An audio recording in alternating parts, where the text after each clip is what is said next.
الحكايه كانت كده واحنا كنا كده، والرغم من كده عملنا كده، ودي المعجزه. فقال مين النتن اللي حاطط الاستيكه، اللي حاطط الدبوس في الاستيكه؟ فقلت له انا يا فندم. اعترف على نفسه بنفس ذات نفسه.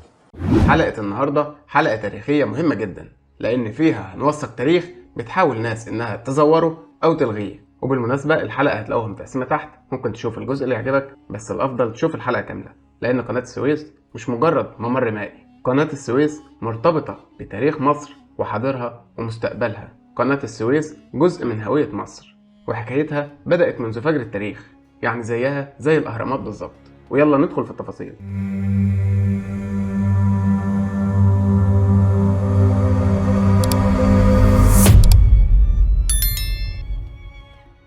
إن الله لا يصلح عمل المفسدين، وإحنا إن شاء الله مفسدين. شكرا جزيلا. أول فكرة لقناة السويس بدأت في عهد الفراعنة، وتحديدا في عهد الملك سنوسرت الثالث، واللي فكر في ربط البحرين، البحر المتوسط والبحر الأحمر، بشكل غير مباشر عن طريق نهر النيل وفروعه. واتنفذت فكرة القناة دي ومر عليها الزمن والعصور والملوك، وانتهت القناة وما فضلش غير بعض آثار ليها بالقرب من جنيفا في السويس. وفي عام 1488 اكتشف الرحالة البرتغالي فاسكو دي جاما طريق رأس الرجاء الصالح، الطريق اللي أثر على ممر التجارة في مصر، وبالتالي أضعف الاقتصاد المصري وضعفت معاه دولة المماليك. وبعدها فكر سلطان المملوك القنصوة الغوري إنه ينقل طريق التجارة عن طريق نهر النيل، لكن ملحقش ينفذ الفكرة دي، وده بسبب دخول العثمانيين لمصر سنة 1517. وبكده تكون انتهت دولة المماليك، وانتهت معاها فكرة الممر البديل لطريق رأس الرجاء الصالح. وفي عام 1798 حصلت الحملة الفرنسية على مصر بقيادة نابليون بونابرت، واللي كان هدفها قطع الطريق بين الإنجليز عدو نابليون الأول ومستعمراتهم في الهند وكندا. لكن نابليون ما كانش ناوي يجي مصر عشان بس يقطع الطريق، نابليون كان عامل حسابه انه يحول مصر لمستعمرة فرنسية. عشان كده جاب معاه مجموعة من أفضل العلماء والمهندسين والأطباء الموجودين في فرنسا. أحد العلماء دول كان مهندس اسمه لوبير، واللي اقترح على نابليون بونابرت فكرة إنشاء قناة السويس. نابليون وافق على الفكرة وبدأ لوبير يعمل دراساته، لكن بعد شوية رجع لوبير لنابليون وطلب منه إلغاء الفكرة، وده على حسب ما قال لوبير إنه اكتشف إن مستوى البحر الأحمر أعلى من مستوى البحر المتوسط، وبالتالي لو حفر هيغرق مصر كلها. وطبعا المعلومات دي كانت غلط تماما، وما اتنفذتش الفكرة دي. وفي 1801 بيرجع نابليون لفرنسا بعد فشل حملته على مصر، وبعدها بفترة بيكون السلطان العثماني بيفكر في تعيين والي على مصر. الانجليز رشحوا عثمان بيك البرديسي اللي كان تابع ليهم، لكن نابليون كان عاوز يعين حد في مصر يكون تابع ليه على حسب ظنه. فبعت نابليون دبلوماسي فرنسي اسمه ماتيو ديلسيبس لمصر عشان يختار والي ليها يكون تابع لفرنسا زي ما كان عاوز نابليون. رشح ماتيو ديلسيبس محمد علي باشا، واللي كان ساعتها مجرد ضابط ألباني في الجيش العثماني، ولكنه كان مقرب من شيوخ الأزهر. فوافق السلطان العثماني على تعيين محمد علي باشا والي على مصر سنة 1805. والموقف ده ما نساهوش محمد علي لماتيو ديلسيبس، وقرر انه يعين ابنه فرديناند ديلسيبس مساعد لقنصل فرنسا في اسكندرية، وبعدها عينه داخل القصر عشان يكون معلم لابنه محمد سعيد. وبكده أصبح فرديناند ديلسيبس صديق مقرب للأمير محمد سعيد. وبعد تولي محمد علي باشا لحكم مصر بفترة، جه لمصر مجموعة من المهندسين الفرنسيين كانوا بيسموا نفسهم السان سيمونيين، وده نسبة لفيلسوف فرنسي كان اسمه هنري سان سيمون. المهندسين دول أعادوا البحث في فكرة مشروع قناة السويس، واكتشفوا إن مستوى البحر ثابت سواء في البحر الأحمر أو في البحر المتوسط أو في أي بحر، ورجعوا بالفكرة لمحمد علي باشا، واللي وافق على الفكرة لكنه اشترط شرطين. الشرط الأول إن القوى العظمى تضمن حيادية القناة، وبالتالي تضمن استقلال مصر. أما الشرط الثاني فإن مشروع القناة يتمول بالكامل من خزينة الدولة المصرية. وطبعا الفرنسيين ما وافقوش على الشروط دي، وبالتالي توقف مشروع قناة السويس. وبعد سقوط إمبراطورية نابليون بونابرت عانت أسرة ديلسيبس من الفقر والعزلة، لحد ما بيوصل محمد سعيد باشا لحكم مصر، وما بينساش سعيد باشا صديقه القديم فرديناند ديلسيبس، فبيبعت يجيب ديلسيبس وأسرته وبيبني لهم بيت في الإسكندرية وبيخليهم يعيشوا في مصر. عرض فرديناند ديلسيبس مشروع قناة السويس على صديقه محمد سعيد باشا، فوافق سعيد باشا على إنشاء قناة السويس، وهو نفس المشروع اللي كان اتعرض قبل كده على والده محمد علي باشا ولكنه رفضه. وهنا ظهر السان سيمونيين مرة تانية عشان يتهموا فرديناند ديلسيبس بسرقة فكرة مشروعهم. بعد كده أصدر سعيد باشا فرمان الامتياز الأول لقناة السويس يوم 30 نوفمبر سنة 1854. الفرمان اللي كان بيمنح من خلاله سعيد باشا فرديناند ديلسيبس حق إنشاء شركة قناة السويس والإشراف عليها، بشرط إن المدير يكون بمعرفة الحكومة المصرية، الامتياز كان مدته 99 سنة تبدأ من تاريخ افتتاح القناة وبداية العمل فيها، مقابل 15% من صافي الأرباح للحكومة المصرية. وبالفعل تأسست الشركة العالمية لقناة السويس يوم 15 ديسمبر سنة 1858، وبدأت الشركة في حفر قناة السويس في يوم 25 أبريل سنة 1859. الحفر اللي استخدموا فيه مئات الآلاف من الفلاحين المصريين بنظام الصخرة، وانفرد فرديناند ديلسيبس بوضع لائحة العمال واللي وافق عليها الخديوي سعيد. فرديناند ديلسيبس وعد العمال بإنشاء بير للماء العذب عشان يشربوا منه، ولكن ده ما حصلش. كمان وعدهم بمعدات حفر حديثة وده ما حصلش، وكان بيستخدم في الحفر الفاس والقفة. مات في حفر قناة السويس أكثر من 120 ألف مصري، منهم اللي مات بسبب العطش، ومنهم اللي مات بسبب التعب، ومنهم اللي مات بسبب الأمراض والأوبئة زي الكوليرا اللي انتشرت في الفترة دي. الانتشار اللي أجبر الحكومة الفرنسية إنها ترسل أطباء لمصر عشان يعالجوا العمال، وده طبعا ما كانش عشان المصريين ولا عشان العمال، ولكن لأن الحكومة الفرنسية خافت من توقف المشروع بسبب موت آلاف العمال بسبب المرض. انتهى حفر القناة بعد 10 أعوام، وتحديدا سنة 1869.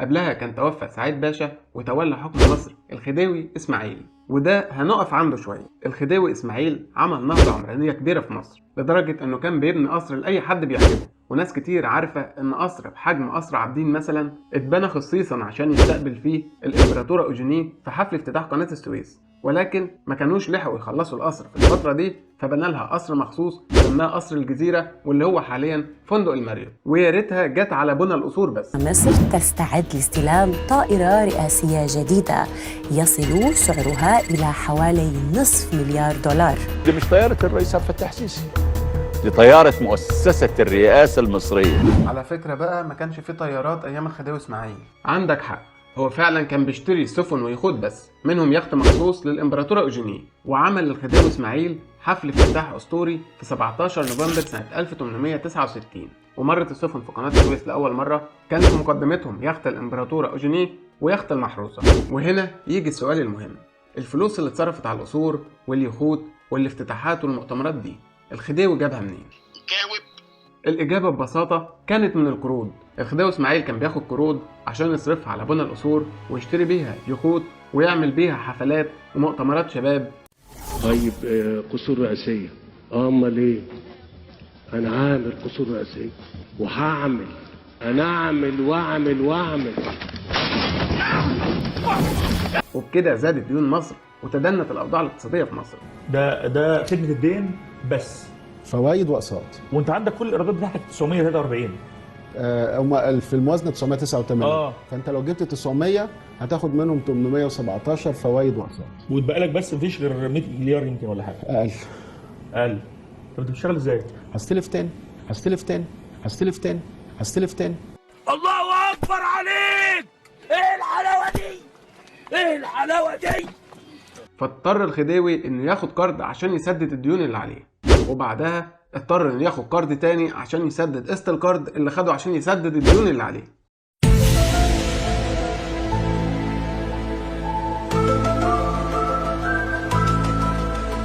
وقروض ورا قروض زادت الديون اكتر وتدنت الاوضاع الاقتصاديه اكتر، والديانه بداوا يطالبوا فلوسهم. وعشان انجلترا وفرنسا يضمنوا حقوقهم في الديون دي فرضوا على الخديوي اسماعيل تعيين وزراء فرنسيين وانجليز في الحكومه المصريه. كمان انشا الخديوي اسماعيل صندوق قناه السويس. قناه السويس مال عام ولا يمكن التفريط فيه، حنفي مأكد لي. فهي كما سلف وان ذكرنا مال عام لا يمكن التفريط فيه. حنفي خلاص هتنزل المرات. أنشأ الخديوي إسماعيل صندوق الدين واللي كان تحت إشراف الإنجليز، واللي كان بيتحكم في كل ممتلكات مصر واللي كان منهم قناة السويس. وبكده يكون رسميا تم احتلال مصر اقتصاديا.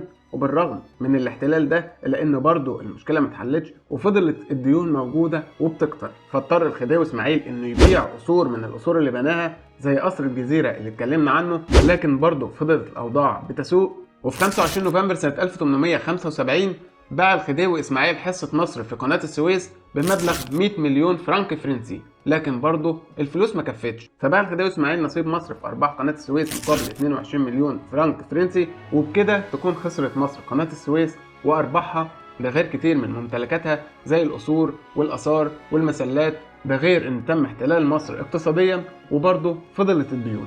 ادي رقم 1، ادي 2 3.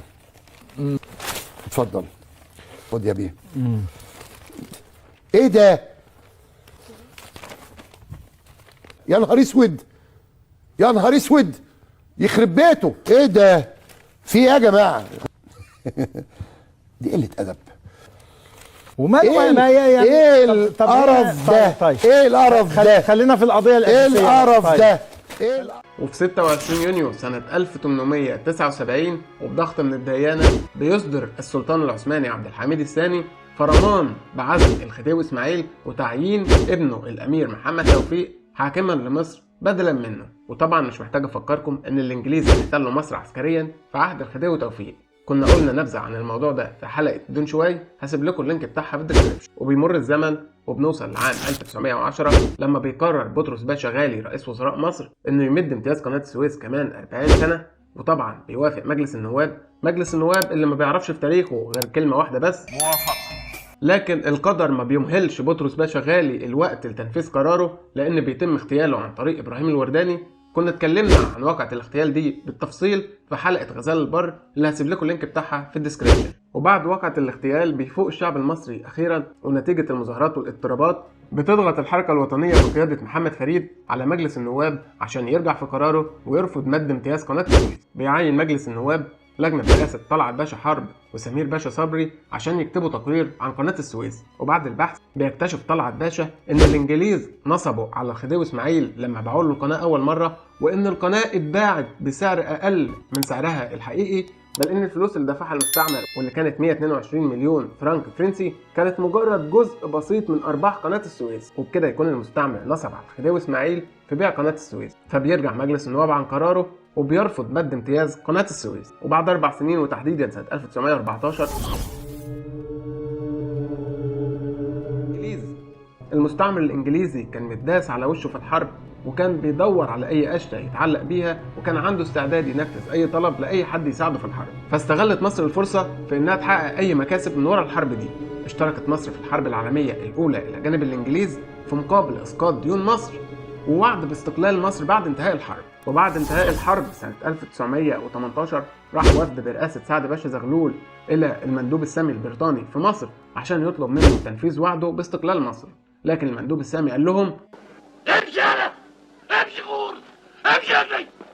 لكن عموما تحسن اقتصاد مصر في الفترة دي وازدهرت كتير من الصناعات، واللي كان على رأسها صناعة القطن.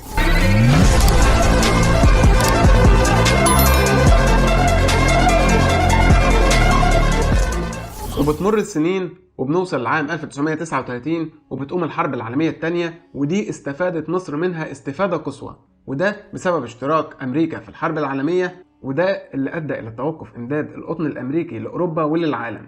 وهنا أصبحت مصر هي أكبر مصدر للقطن، فعلت مصر أسعار القطن، فازدهر الاقتصاد المصري وارتفعت قيمة الجنيه المصري، وبقى الجنيه المصري أعلى من الدولار. حققت مصر مكاسب ضخمة من وراء الحرب العالمية الثانية، لدرجة إن مصر بقت هي اللي بتسلف بريطانيا، وأصبحت بريطانيا مديونة لمصر بأكثر من 430 مليون جنيه استرليني. وبتمر السنين وبيحصل انقلاب يوليو سنة 1952 وبتنتهي الملكية في مصر، وبنوصل لعام 1955 وفي عز الحرب الباردة ما بين أمريكا والاتحاد السوفيتي كانت مصر بتعمل عدة صفقات مع المعسكر الشرقي بقيادة الاتحاد السوفيتي، الأمر اللي أغضب المعسكر الغربي وأمريكا. وبضغط من أمريكا رفض البنك الدولي تمويل مشروع السد العالي، فبنوصل ليوم 26 يوليو سنة 1956 وفي ميدان المنشية في اسكندرية بيعلن جمال عبد الناصر تأميم قناة السويس. كانت الصرخة القوية للميدان في اسكندرية. تؤمم الشركة العالمية لقناة السويس البحرية شركة مساهمة مصرية.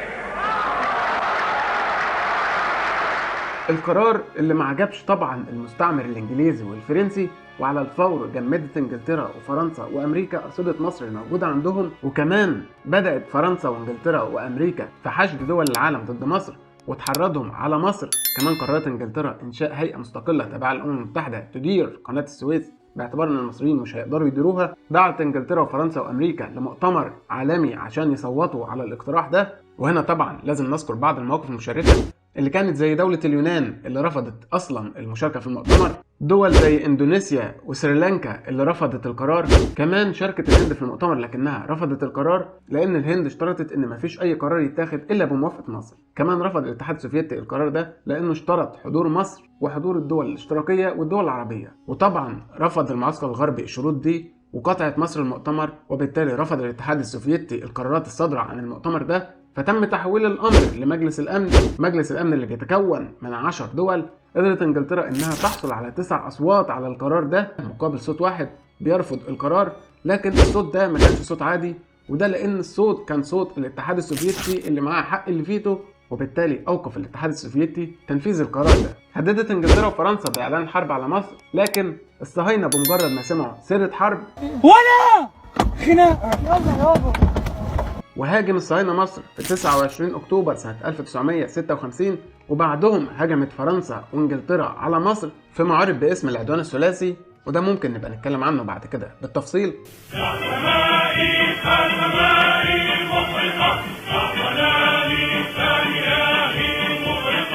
تدخل الاتحاد السوفيتي في الحرب وهدد الدول المعتدية على مصر بانه هيتدخل في الحرب، وان الحرب ممكن تتطور لاستعمال الاسلحه النووي. كان ساعتها العالم لسه خارج من الحرب العالميه الثانيه، خافت الدول من التهديدات، لجأت لامريكا، تدخلت امريكا وهددت هي كمان الاتحاد السوفيتي بانها تدخل في حرب مباشره معاه، وهتكون الحرب بالاسلحه النوويه. ومع اضطراب الوضع وتطور الاوضاع في اوروبا وفي العالم، بتضطر الدول المعتدية للانسحاب بعد ما تلقوا درس قاسي من المصريين اللي قدروا يهزموا 3 جيوش. بالنسبة لموقف الاتحاد السوفيتي اللي كان داعم لمصر، فده ما كانش عشان مصر ولا حاجة، الموضوع كان أكبر من كده بكتير. أصلا حرب العدوان الثلاثي كلها على بعضها كانت مجرد جزء من الحرب الباردة ما بين الاتحاد السوفيتي وأمريكا، ودي ممكن نتكلم عليها برضو بالتفصيل بعد كده. انا هبقى مرتشي، انا هبقى نيلة، انا هبقى اوسخ جدا، انا هبقى اوسخ منك، انا هبقى انت حاجه، انت طول عمرك نيل، انت اللي طول عمرك وسخ. يا عم روح، يا عم غرس، يا عم روح في سكتك، انت مش معضل بتاعتك الهم انت. انسحبت الدول المعتدية من مصر بعد مقاومة كبيرة من الشعب المصري واللي مات منهم كتير على شواطئ القناة. كمان طلبت الدول العظمى تعويضات من مصر، ولما سألت مصر بريطانيا على الديون اللي كانت عليها لمصر، بريطانيا ردت: فلوسك شغلتها وخسرت معايا. بقول لك ايه بالعربي كده، مالكش فلوس عندي في حاجه. دفعت مصر التعويضات بالكامل لفرنسا وانجلترا، ومرت السنين وحصلت حروب شهدت عليها القناة كلها، وما بين هزيمة لانتصار لتطهير لإعادة افتتاح، كل دي أحداث شهدت عليها قناة السويس. وزي ما شهدت القناة على تاريخ مصر كله منذ فجر التاريخ، القناة بتعتبر شريان حيوي في الاقتصاد المصري. لكن للأسف بنوصل لمرحلة أن التاريخ بيعيد نفسه، ونتيجة الإدارة الفاسدة بتغرق البلد في الديون. ومش بيكتفوا بكده بس، كمان بيحاولوا تزوير التاريخ، وكمان بيرجعوا صندوق الدين ولكن بمسمى مختلف عشان يكون وسيلة لبيع قناة السويس بعد ما تم احتلال مصر. ولكن المرة دي المحتل مش شخص من بره، المحتل هي فئة جوه البلد سيطرت على كل حاجة وأفسدت الاقتصاد المصري. واوعى تصدق اللي بيقولك انه مش هيبيع، لانه لسه من كام سنة بس بايع جزيرتين. الموافق على اتفاقية ترسيم الحدود البحرية بين جمهورية مصر العربية والمملكة العربية تفضلوا برفع اليد. موافقة.